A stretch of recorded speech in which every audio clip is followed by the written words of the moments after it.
ఓం శ్రీ గణేశాయ నమః. ఓం శ్రీ మాత్రే నమః. జై భవానీ, జై జై భవానీ.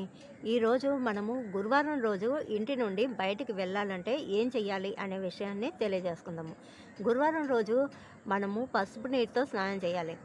అంటే ఇంట్లో ఉన్న వాళ్ళైనా సరే కాస్త పసుపు నీటితో స్నానం చేసి నార్మల్ వాటర్తో స్నానం చేస్తూ ఉండాలి. ఈ విధంగా ప్రతి కుటుంబంలో ప్రతి మెంబరు చేసినట్టయితే మనకి సిరి సంపదలకి లోటు ఉండదు.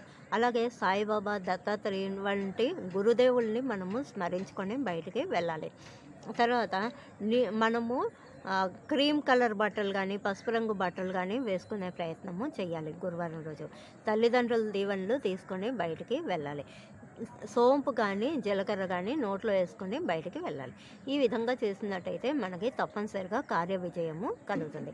అలాగే శుక్రవారం రోజు బయటికి వెళ్ళాలంటే పెరుగులో కాస్త పంచదార కలిపేసి అమ్మవారికి నైవేద్యంగా పెట్టేసి మనం అది స్వీకరించి వెళ్ళాలన్నమాట. ఈ విధంగా చేసినట్టయితే మనకి విజయం కలుగుతుంది. అలాగే శుక్రవారాలు సాయంత్రం వేళ మనం ఇలాచీలు, దాల్చిన చెక్క, కొబ్బరి ఈ 3 కలిపి మనము ఇంట్లో ధూపం వేసినట్టయితే తప్పనిసరిగా విజయాలని సాధించగలము.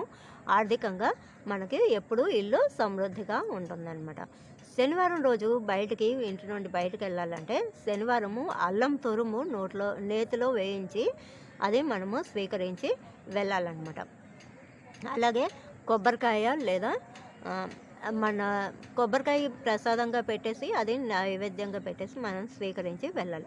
ఈ విధంగా చేసినట్టయితే మనం తప్పనిసరిగా మన పనుల్లో విజయాన్ని సాధించగలము. జై భవానీ, జై జై భవానీ.